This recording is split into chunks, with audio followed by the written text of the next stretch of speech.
لله وكفى وسلام على عباده الذين اصطفى أما بعد أعوذ بالله من الشيطان الرجيم بسم الله الرحمن الرحيم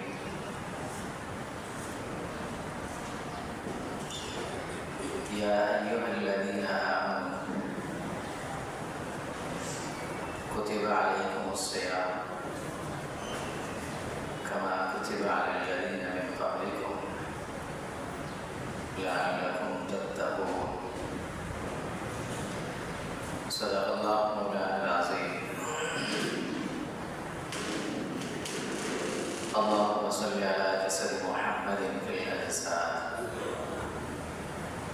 اللهم صل على روح محمد في الأرواح اللهم صل على روضة محمد في القبور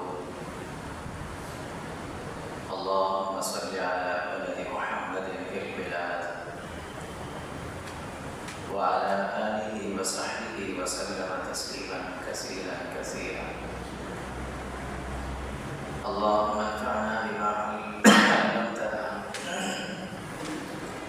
وعلمنا ما ينفعنا وزدنا علما سبحانك لا علم لنا إلا ما علمتنا إنك أنت العليم الحكيم اللهم رب اشرح لي صدري ويسر لي أمري واحلل عقدة من لساني يفقهوا قولي يا أيها الذين آمنوا ایمان والو کتب علیکم الصیام روزے تم پر فرض کر دیے گئے کما کتب علی الذین من قبلکم جیسے فرض کیے گئے تھے ان لوگوں پر جو تم سے پہلے گزرے لعلکم تتقون شاید تمہیں تقوی و پرہیزگاری والی زندگی نصیب ہو۔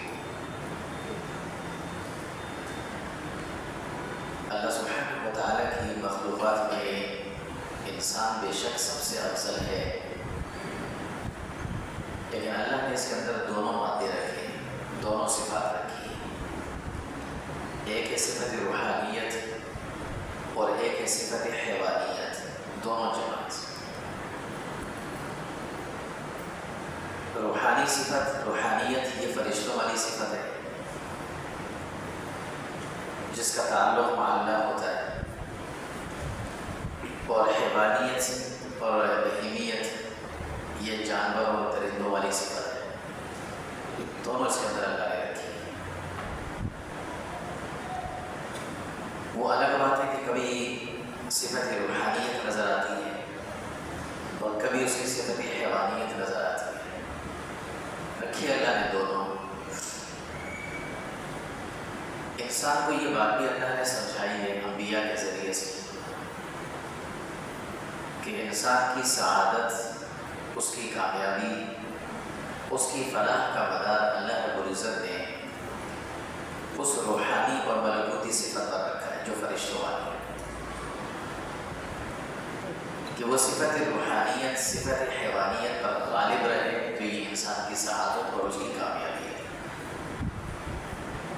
اور اگر وہ صفت حیوانیت غالب آ جائے صفت روحانیت پر تو یہ انسان کی ناکامی، تنزلی اور اللہ سے دوری کا ذریعہ اور سبب ہے۔ اب یہ چیز ممکن کیسے ہے کہ یہ صفت حیوانیت مغلوب رہے، صفت روحانیت غالب رہے؟ یہ کیسے ہو سکتا ہے؟ اس کے لیے ضروری ہے کہ انسان اللہ تعالیٰ کی فرمانبرداری کرے، اللہ کی اطاعت اور رسول اللہ صلی اللہ علیہ وسلم کی سچی اطاعت کرے، جو اس کی صفت روحانیت غالب رہتی ہے۔ نہ صرف یہ کہ اطاعت کرے بلکہ اس اطاعت کا اپنے آپ کو عادی بنائے، اپنا مزاج اس کے تابع کر لے،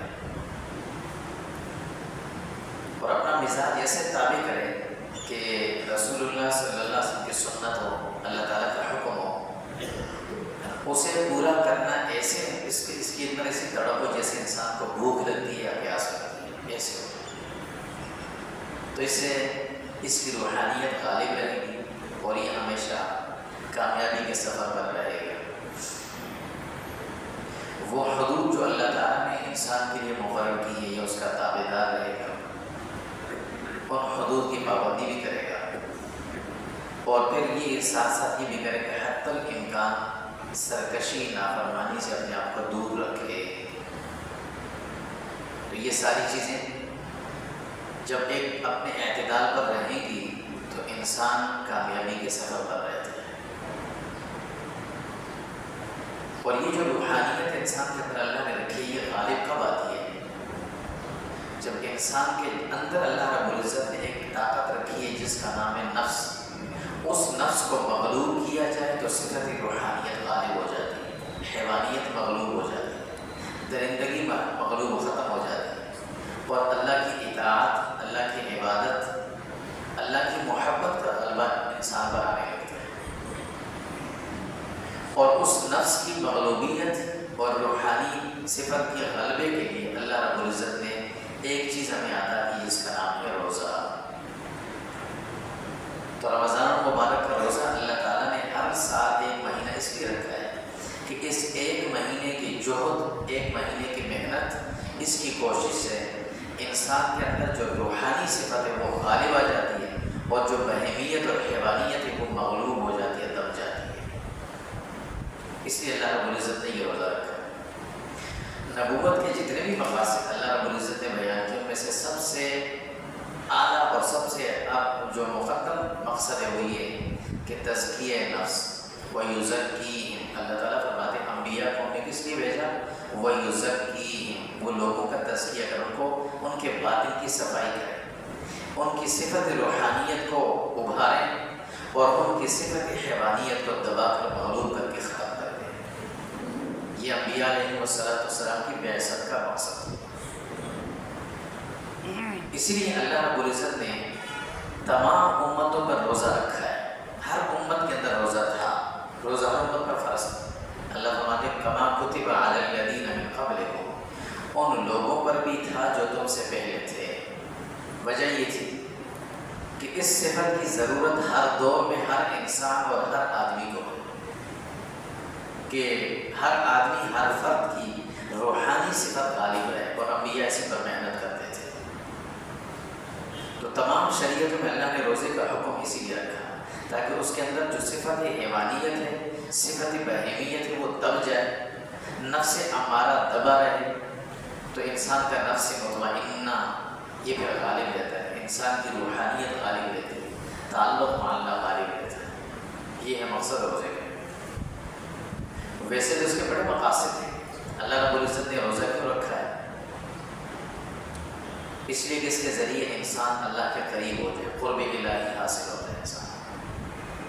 صبح سے شام تک انسان عبادت میں، رات ویسے ہی عبادت میں لگ جاتی ہے اس کو۔ عشاء تراویح جماعت سے نماز بھی پڑھی، اور فجر میں ہر ممکن کوشش ہوتی ہے کہ سب حاضر ہوتے ہیں، اور اللہ کے نبی صلی اللہ علیہ وسلم فرماتے ہیں کہ عشاء با جماعت ادا کرنے والا فجر کی نیت کر کے کہ جماعت سے پڑھوں گا، یہ نیت کر کے سوئے گا، اللہ پوری رات اس کی عبادت میں لگا دے۔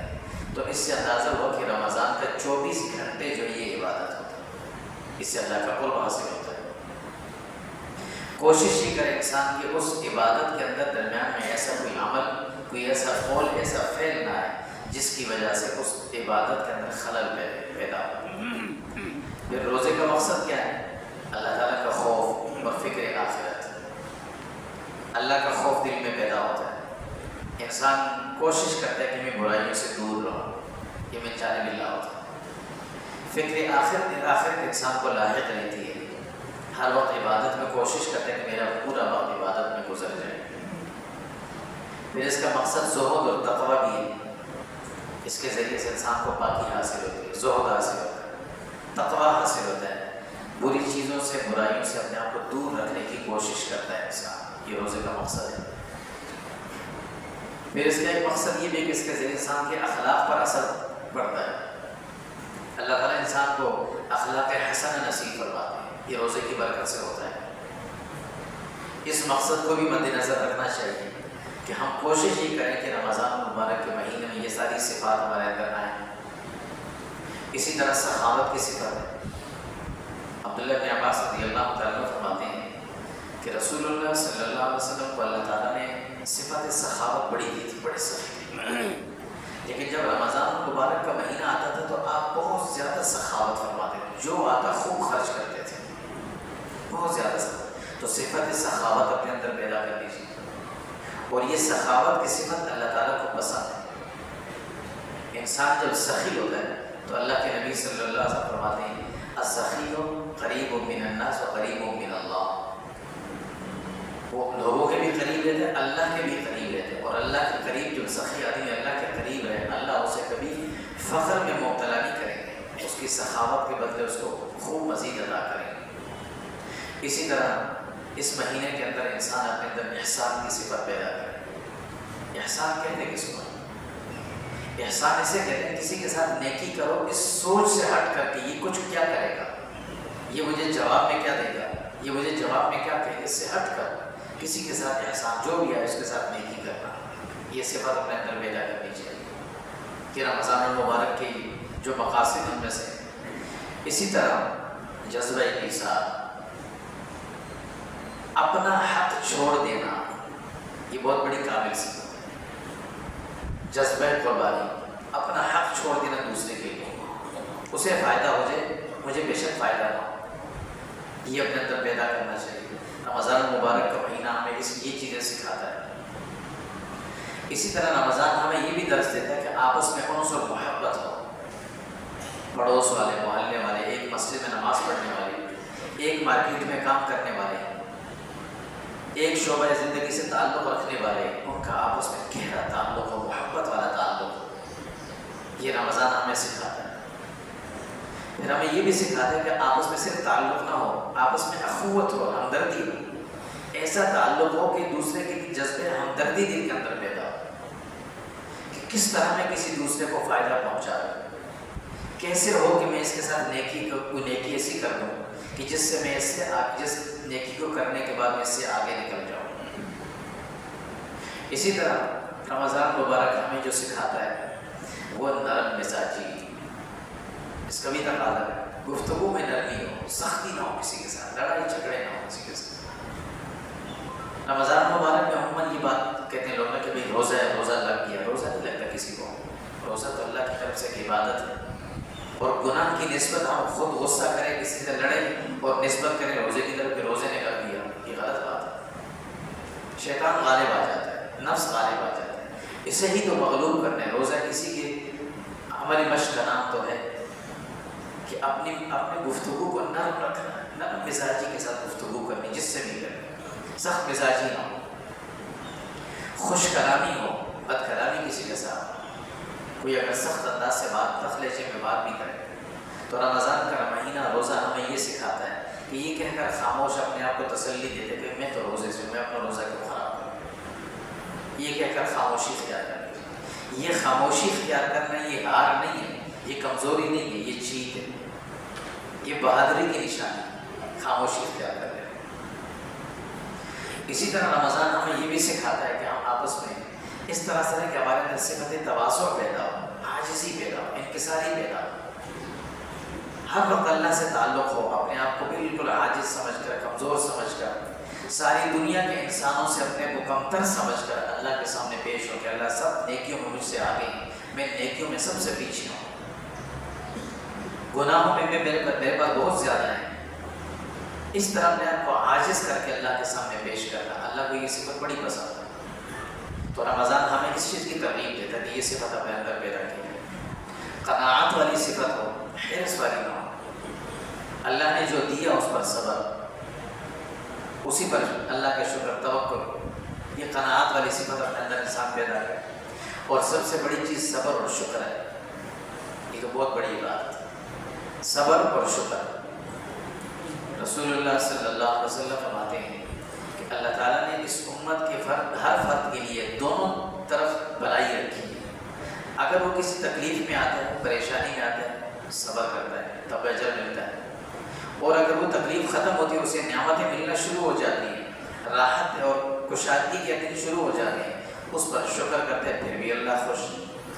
تو یہ دونوں چیزیں اللہ کی رضا کا ذریعہ ہیں، اس لیے یہ رمضان ہمیں یہ سکھاتا ہے کہ ہم صبر اور شکر پر مضبوطی سے تھام کے رکھیں، ہر معاملے میں صبر اور ہر وقت اللہ کا شکر. ناشکری والی چیز اپنے اندر پیدا نہ کریں. اللہ نے جو دیا، چاہے وہ کاروبار تھا، چاہے وہ کوئی بھی معاملہ تھا، جو کچھ اللہ نے دیا بہت الحمدللہ الحمدللہ، اس پر اللہ کا شکر. اسی طرح اللہ رب العزت نے جو یہ مہینہ ہمیں دیا ہے، یہ ایک اور صفت بھی ہمیں بتاتا ہے، رضا بالقضاء. اللہ تعالیٰ نے جو فیصلے ہمارے لیے دیے ہم اس پر راضی ہیں. اللہ کا جو فیصلہ ہم اس پر راضی ہیں. اللہ کہیں، اللہ چاہے ہمیں بھوکا رکھے ہم اس پر راضی ہیں. اللہ ہمیں خوب کھلائے ہم اس پر بھی خوش ہیں، اللہ کا شکر ادا کریں. اللہ چاہے ہمیں پورا دن مشقت و محنت والے کام میں لگا دیں ہم اس پر بھی راضی ہیں. اللہ چاہے ہمیں سلا کر اور آرام سکون سے سب کچھ دیں ہم اس پر بھی راضی ہیں. رضا بالقضاء، یہ چیز ہمیں رمضان مبارک کا مہینہ سکھاتا ہے. اور سب سے بڑھ کر اخلاص. رمضان ہمیں اخلاص سکھاتا ہے. کیوں؟ انسان نماز پڑھتا ہے نا، دکھتا نظر آتا ہے، نماز پڑھتے ہوئے نظر آ رہا ہے، حج کرنے جا رہے ہیں نظر آ رہا ہے، زکوٰۃ دے رہا ہے تو پھر بھی نظر آ رہا ہے، روزہ رکھتے ہوئے کوئی نظر نہیں آتا. 20 لوگ بیٹھے ہوں ان میں سے کتنے روزے دار ہیں کوئی نہیں پتا، کتنوں نے روزہ نہیں رکھا کوئی نہیں پتا. اس کا مقصد کیا ہے؟ مقصد اللہ کہتے ہیں کہ یہ وہ عبادت ہے جو صرف میں دیکھنا چاہتا ہوں. بس اس کا مقصد ہے اخلاص، صرف اللہ کے لیے، اللہ کے لیے کیا. تو یہ رمضان کا مہینہ ہمیں اخلاص سکھاتا ہے. اور ساتھ ساتھ سب سے بڑی چیز اتباع سنت ہے. اتباع سنت نہ ہونا، انسان کی ساری نیکیاں بے وزن ہو جاتی ہیں. جتنا بھی انسان اعمال کرے گا نا، وزن نہیں ہوگا اس کا. ڈھانچہ تو رہے گا، وزن نہیں رہے گا. نماز ہے سنت کے مطابق نہیں ہے تو نماز تو فرض ہے، ٹھیک ہے ادا ہو جائے گی. لوگ کہتے ہیں کہ کیوں نماز قبول کر کے اللہ ایسے نہیں ہوتی، ایسے بھی ہو جاتی ہے ویسے بھی ہو جاتی ہے. لیکن اگر ہم اہتمام کے ساتھ جس طرح اللہ کے نبی کرتے تھے، وضو وقت سے پہلے کیا، اہتمام سے تسبیحات اور ذکر کرتے مسجد آئے، صف اول میں آ کر خاموشی سے بیٹھ گئے، ذکر کیا، تلاوت کی، اور پھر خاموشی سے تکبیر اولیٰ کے ساتھ نماز ادا کی، اور پھر نوافل کا اہتمام کے ساتھ سب کچھ کرنے کے بعد اٹھ کر نکلتے وقت خاص طور پر خیال رکھا کہ پیچھے نماز پڑھنے والوں کے سامنے سے نہیں گزرا ہے، انتظار کیا ان کی نماز ختم ہو جائے، سلام پھیرنے، پھر اٹھ کر میں نکلا اور یہ نیت کر کے نکلا کہ میں اگلی نماز کے لیے وقت سے پہلے آؤں گا. یہ ہے اتباع سنت. اس نماز کا مزہ کچھ اور ہے، اس میں وزن آ گیا. اور اللہ کے ہاں وزنی عمل قبول ہوتا ہے، اچھے والے بڑا عمل قبول نہیں ہوتا. تو کوشش یہ ہو کہ اتباع سنت ہو. اتباع سنت کا جذبہ انسان اپنے اندر پیدا کرے. رسول اللہ صلی اللہ علیہ وسلم کی سیرت کے حوالے سے تذکرے بار بار کرنے چاہیے، سننے چاہیے. حضور کے جو زندگی کے احوال تھے ان کو پڑھنا چاہیے، سنانا چاہیے، تاکہ انسان کے اندر اتباع سنت کا جذبہ پیدا ہوتا ہے. اور ایک عجیب کیفیت سنت کے اندر آ گئی. حج عمرے پر ہم جاتے ہیں،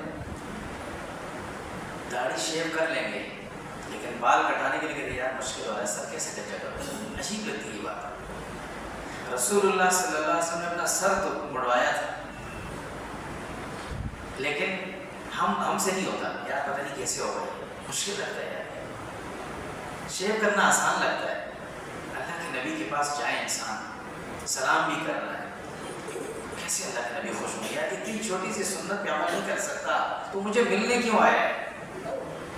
کیوں آیا میرے روزے پہ رش بنانے کے لیے؟ عجیب بات کرتی ہے انسان. کتنے آدمیوں کو دیکھا ہم نے، کینچی پکڑی اور یہاں سے تھوڑا سا کاٹ 2 بار اٹھا کے پہن دیے. یہ غلط طریقہ ہے، ناجائز طریقہ ہے. کس نے یہ سکھا دیا؟ کہتے ہیں ہو تو جاتا ہے، ہونے کو تو یہ بھی ہو جائے گا کہ باتھ روم میں دسترخوان بچھائیں، اس کے اوپر کھانا رکھیں، حلال ہے. کوئی فتویٰ نہیں دے گا حرام، کوئی نہیں دے گا فتویٰ کہ یہ حرام، وہ بھی حلال ہے، کھا رہے ہیں. لیکن اچھا کوئی نہیں کرے گا اس کو. 3-3.5 لاکھ روپے خرچہ کر کے جاتے ہیں، طواف بھی کر لیا، سعی بھی کر لی، سارے مشکل کام کر لیے، احرام میں ساری پابندیاں بھی کر لی، آخر میں بال کاٹنے کا وقت نہیں ہوتا ہے. کہاں سے اتباع سنت ہے؟ جب ایک آدمی اپنے بال نہیں قربان کر سکتا، وہ رسول اللہ کے لیے جان کہاں سے دے گا؟ اتباع سنت کی اہمیت اپنے اندر پیدا کرنی چاہیے. باقی جگہ چھوڑے کچھ بھی ہو، جب رسول اللہ کے سامنے جاتا ہے انسان، وہاں بھی یہ اہمیت کیفیت نہیں پیدا ہوتی.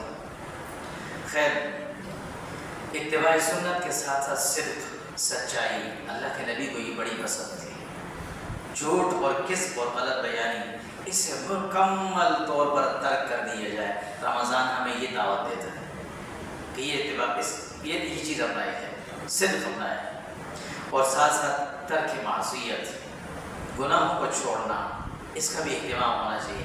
گناہ کہتے ہیں کس کو؟ بھائی گناہ ہر اس چیز کو کہتے ہیں کہ جس کو اللہ پسند نہیں فرماتے، جو اللہ کے نبی کو پسند نہیں ہے یہ گناہ ہے۔ منع کیا، روکا، یہ دوسرا درجہ ہے۔ جو چیز پسند نہیں تھی بس اسے بھی چھوڑ دے، یہ گناہ ہے۔ یہ سارے وہ چیزیں، یہ ساری وہ باتیں جو رمضان کا مہینہ ہم سے تقاضا کرتا ہے کہ یہ پہلے سے ہونی چاہیے۔ ہمارے مختلف جگہوں پر ہوتا ہے نا استقبال رمضان کے پروگرام ہوتے ہیں۔ استقبال کا مطلب کیا ہے؟ کہ رمضان آ رہا ہے، ہم نے اسے خوش آمدید کا اور چل دیے بس ختم، ایسا نہیں۔ وہ آ رہا ہے تو کیا پیغام لے کر آ رہا ہے اور ہم نے کیا کچھ کرنا ہے، یہ ساری صفات اپنے اندر پیدا کریں۔ خاص طور پر رمضان کی برکت سے 3 چیزیں ہمارے اندر آ جائیں نا، 3 باتیں سمجھو یہ رمضان ہمارا قیمتی ہو گیا اور ہمیں سے فائدہ ہوا۔ پہلی چیز نماز کی پابندی، نماز کی پابندی۔ حضور صلی اللہ علیہ وسلم زندگی کا سب سے پہلا عمل کیا تھا؟ نماز۔ اور جب حضور دنیا سے تشریف لے جا رہے تھے، جسم نے کام چھوڑ دیا، زبان بھی ساتھ دینا چھوڑ گئی تھی، آخری پیغام اپنی امت کے نام جو دیا تھا فرمایا تھا نماز، نماز۔ عبداللہ بن مسعود رضی اللہ تعالیٰ عنہ فرماتے ہیں کہ رسول اللہ صلی اللہ علیہ وسلم سے کسی نے پوچھا کہ ای الاعمال احب الی اللہ تعالیٰ، اللہ تعالیٰ کو کون سا عمل بندے کا پسند ہے؟ آپ نے فوراً فرمایا الصلاۃ لوقتہا، نماز اپنے وقت پہ پڑھ لینا۔ بھئی نماز پڑھ لینا کمال نہیں ہے، نماز ادا کرنا کمال ہے۔ اقیم الصلاۃ، قائم کرنا، اسے ادا کرنا کیسے ہوگا؟ لوقتہا، اپنے وقت پر پابندی کے ساتھ، اطمینان اور اہتمام کے ساتھ نماز کو پڑھنا۔ حضرت عبداللہ بن عبادہ بن صامت رضی اللہ تعالیٰ عنہ کی روایت، اللہ کے نبی صلی اللہ علیہ وسلم فرماتے ہیں کہ اللہ فرماتے ہیں 5 صلوات، 5 نمازیں، زیادہ نہیں، 5 نمازیں، اور یہ اللہ تعالیٰ نے فرض کر دی ہے، لازمی کر دی ہے امت کے ہر فرد پر۔ من احسن وضوءہن وصلاہن لوقتہن، فرمایا جو آدمی صحیح اطمینان اور اہتمام کے ساتھ وضو کرے اور پھر ان نمازوں کو بالکل خشوع کے ساتھ، عاجزی کے ساتھ، اہتمام اور اطمینان کے ساتھ ادا کرے، اور ایسے کرے کہ اتم رکوعہن وسجودہن، یہ خاص طور پہ فرمایا کہ رکوع بھی اطمینان کے ساتھ ہو، بالکل سکون کے ساتھ، اور پھر اس کا سجدہ بھی خوب اہتمام اطمینان کے ساتھ ہو، تو فرمایا کہ کان لہ علی اللہ عہد ان یغفر لہ، اللہ فرماتے ہیں کہ میں اپنے ذمے لے لیتا ہوں اس بندے کی بھی مغفرت کروں گا۔ اور پھر آگے مزید فرمایا جو آدمی اس کا اہتمام نہ کرے، اللہ فرماتے ہیں میری مرضی ہے، میں چاہوں تو معاف کر دوں، چاہوں تو اس کو سزا دوں گا۔ تو نمازوں کا اہتمام۔ حضرت انس رضی اللہ تعالیٰ عنہ فرماتے ہیں کہ اللہ کے نبی صلی اللہ علیہ وسلم نے فرمایا من صلی 40 یوما فی جماعت، جو آدمی 40 دن تک 40 نماز نہیں، 40 دن نمازیں اس انداز سے پڑھے کہ یدرک التکبیرۃ الاولی، کہ تکبیر اولی اس کی فوت نہ ہو۔ تکبیر اولی کسے کہتے ہیں؟ کہ امام نے جیسے اللہ اکبر راہ پہ پہنچے، ہماری تکبیر شروع ہو گئی، یہ ہے تکبیر اولی۔ تکبیر اولی کے ساتھ 40 دن جس آدمی نے نماز ادا کی جماعت کے ساتھ، کتب لہ براءتان، اللہ تعالیٰ اس کے لیے 2 انعامات، 2 بڑی جو اس میں 2 بڑے تحفے اسے عطا کرتے ہیں، براءۃ من النار و براءۃ من النفاق، اللہ اسے جہنم کی آگ سے بچائیں گے اور اللہ اسے کبھی منافقت کی موت نہیں بنے دیں، منافقت والی صفت کبھی اس کے اندر نہیں ہے۔ یہ کتنے پڑھا؟ 40 دن۔ یہ 40 دن کے بعد یہ نہیں کہ بس ختم ہو جائے، اللہ رب العزت نے ایک اثر رکھا ہے کہ انسان ایک وقت تک جب کسی چیز کی جہد اور مشقت کرتا ہے، محنت سے کرتا ہے، تو وہ چیز انسان کی عادت بن جاتی ہے۔ اور ویسے بھی 40 دن انسان کی تخلیق میں بھی بڑا اس کا اثر ہے، تخلیقی کیفیات انسان کی جو ہیں وہ مراحل 40 دن کے بعد بدلتے رہتے ہیں، کیفیت بدلتی رہتی ہے، حالات بدلتے رہتے ہیں۔ تو 40 دن کا اہتمام جس نے کیا، اللہ تعالیٰ اس کی عادت کو بدل دے گا، اس کے بعد اس کبھی تکبیر اللہ سے چھوٹے گی نہیں، یہ آزمائش ہے۔ اور یہ موقع ہمارے پاس ابھی ہے. ابھی رمضان میں کتنے دن باقی ہیں؟ 6-7 دن تو ابھی بھی باقی ہیں. ابھی سے ہم آج سے شروع کر دیں, اس میں دیر نہیں کریں, آج سے شروع کر دیں کہ میں 40 دن پورے کروں گا. 30 دن رمضان کے ہو جائیں گے, 1-2 دن رہ گئے تو وہ عید, اور عید کے 2 دن کے بعد مکمل ہو جائیں گے. ویسے بھی شوال کے روزے تو رکھتے ہی ہیں, تو اس میں یہ بھی مکمل ہو جائے گا. تو یہ 40 دن مکمل کریں ہم آج سے, اس کا تہیہ کر لیں. یہ کوئی مشکل کام نہیں ہے, کوئی مشکل نہیں, بہت آسان عمل اللہ کے نبی صلی اللہ علیہ وسلم نے بتایا.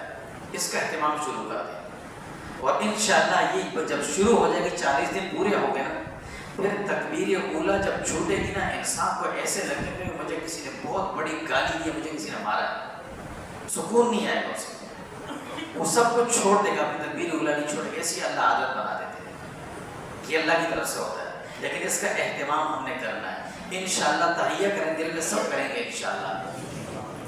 دوسری چیز, ایک تو نمازوں کی پابندی اس رمضان کے مہینے میں ہم شروع کر دیں. دوسرا کام, ہم جھوٹ سے اپنے آپ کو بچائیں.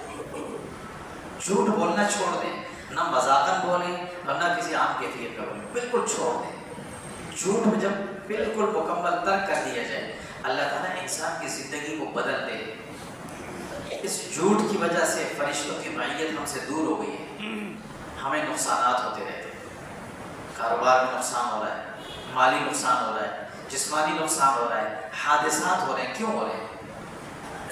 کبھی غور کریں اس چیز کے اوپر. فرشتے اللہ نے ہم سے دور کر دیے, زبان سے غلط الفاظ نکل رہے ہوتے ہیں, کاروبار میں دھوکہ دہی ہوتی ہے, غلطی ہو جاتی ہے. اللہ کے نبی صلی اللہ علیہ وسلم نے کیوں فرمایا؟ شعوری طور پر تو کوئی انسان غلطی کسی کے ساتھ دھوکہ نہیں کرتا, لیکن لاشعوری میں ہو جائے تو اللہ کے نبی نے تاجروں سے فرمایا کہ تاجروں کی جماعت, تم ہر مہینے ایک مخصوص مقدار میں صدقہ نکال کر دیا کرو. ہو سکتا ہے کہ لین دین میں کسی کے ساتھ غیر ارادی طور پر کوئی غلط بیانی ہو گئی ہو, یا کسی کا کوئی مال زیادہ تمہارے پاس آ گیا, اس کو نکال دو تاکہ تمہارا مال محفوظ رہے.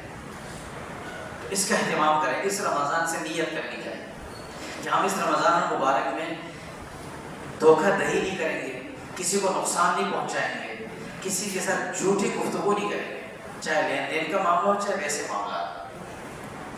ایک تو یہ اللہ کے نبی صلی اللہ علیہ وسلم فرماتے ہیں, حضرت انس رضی اللہ تعالیٰ کی روایت فرماتے ہیں کہ جس آدمی نے جھوٹ کو چھوڑ دیا, تہیہ کرنے میں جھوٹ نہیں بولنا, حالانکہ وَهُوَ باطل, حضور فرماتے ہیں اسے پتہ ہے کہ جھوٹ بولنا غلط ہے, اب اس نے چھوڑ دیا, تو بنی لہو فی ربض الجنہ, اللہ رب العزت اس آدمی کے لیے جنت کے ایک کنارے پر محل بنا کر رکھ دیں گے. یہ فلاں آدمی کا یہ آئے گا, اس نے جھوٹ چھوڑ دیا ہے, پہلے سے بنا کے رکھ دیا.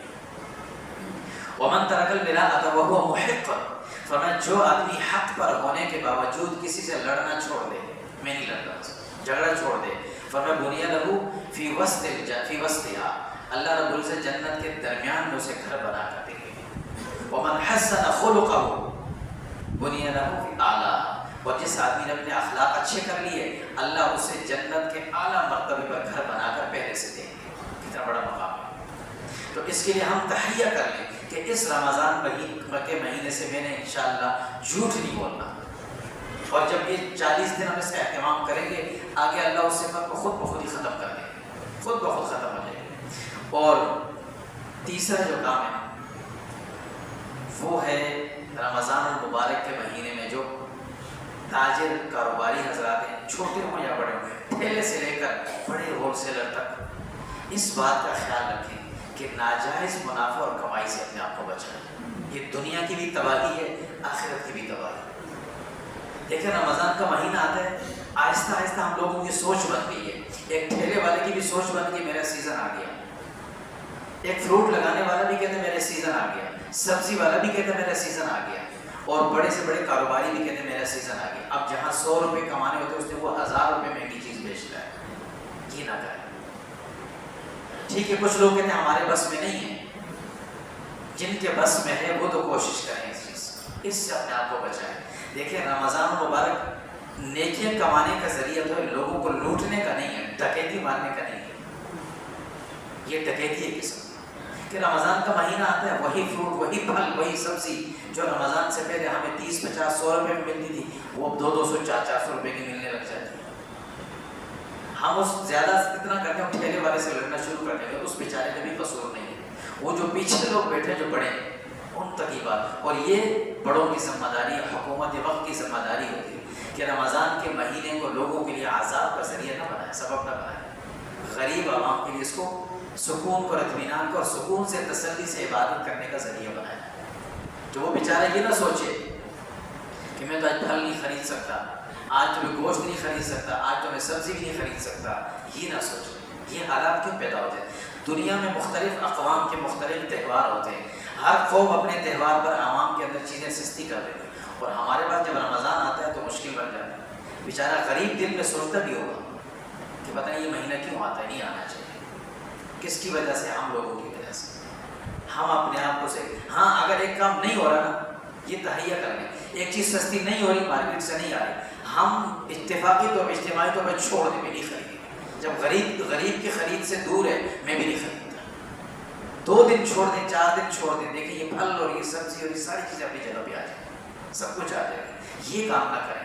یہ ہے تو بڑا مشکل عمل، لیکن جن کے بس میں ہے، جو کر سکتے ہیں وہ ایسا نہ کریں. یہ بہت بڑا گناہ ہے کہ ایک غریب آدمی بیچارہ صبح سے شام تک روزہ رکھتا ہے، شام کو اس کا دل چاہتا ہے کہ میں پھل کھا کے روزہ افطار کروں، اور پھل خریدنے جاتا ہے، وہ پھل خرید نہیں پاتا، واپس آ جاتا ہے کہ میں خرید نہیں سکتا، مہنگا ہو گیا. جب عید کا دن آتا ہے، اللہ کے نبی صلی اللہ علیہ وسلم نے بھی یتیموں کو، یتیم بچے کو لباس بنا کر دیا تھا کہ اس کو بھی خوشی میں شامل کرو. حضرت عائشہ سے فرمایا کہ یہ بچہ ہے، اس کو یہ یتیم ہے، اس کو نیا لباس بنا کر دو تاکہ یہ بچوں کے ساتھ شامل ہو جائے خوشی میں. اور غریب جب مارکیٹ میں جاتا ہے، وہی عام کپڑا جو 500-600 ہزار تک کا تھا، وہ 5-6 ہزار سے کم کا ملتا نہیں اسے، وہ واپس آتے اپنے بچوں کے لیے خرید نہیں سکتا. یہ گناہ کس کے ذمہ جا رہا ہے؟ ہم سمجھتے ہیں ہم نے سیزن کما لیا، سیزن نہیں، یہ بہت بڑا عذاب کما لیا. اور بعض اوقات ایسا ہوتا ہے اللہ دنیا میں دکھا دیتے ہیں، ایسے حادثاتی چیزوں میں انسان مبتلا ہو جاتا ہے کہ وہ سب کچھ چلا جاتا ہے انسان سے. کم کمائیں، حلال کمائیں، جائز کمائیں، اور سکون والا کمائیں، برکت والا کمائیں. زیادہ وقتی طور پر کما لیا لیکن اس میں حرام اور ناجائز کی آمیزش آ گئی، زندگی بھر کے لیے عذاب کا ذریعہ بن جاتا ہے. اللہ تعالیٰ ہم سب کی حفاظت فرمائے. وصلی اللہ تعالیٰ علیہ